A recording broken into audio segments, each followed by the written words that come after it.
25.000 евра должат општините од Брегалничкиот регион на Центарот за развој на Источно-планскиот регион, преку чија сметка лани поминале 800.000 евра. Има проблеми околу редовно измирување на кофинансирањето од страна на општините.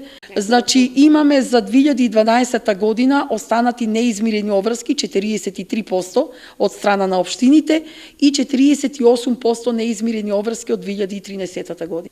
Оние кои што се профитабилни, како што се Штип, Кочани, Пробиштип, Виница, Македонска Каменица, редовно, дури однапред ги платат обврските. Од 11 општини од регионот, скоро 2/3 кубурат со пари, посебно помалите, кои имаат дебели блокади.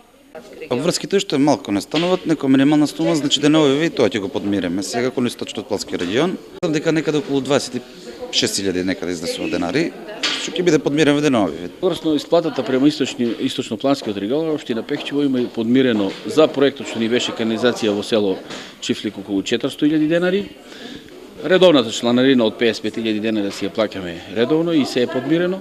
И за ГИС апликациите што ги работиме преку словенска донација некаде околу 270.000 денари. Од страна на општина Пехчево сето тоа е исплатено. Инаку на денешната седница на Источно-планскиот совет, градоначалниците дадоа зелено светло и на завршната сметка на Центарот, како и на реализираните 5 проекти, но беа разгледани можностите за продолжување на втората фаза од проектот, обезбеден преку билатералната соработка со Република Словенија и Македонија, при што е планирано внесување на подземниот катастар, проект кој треба да заврши до април 2018 година.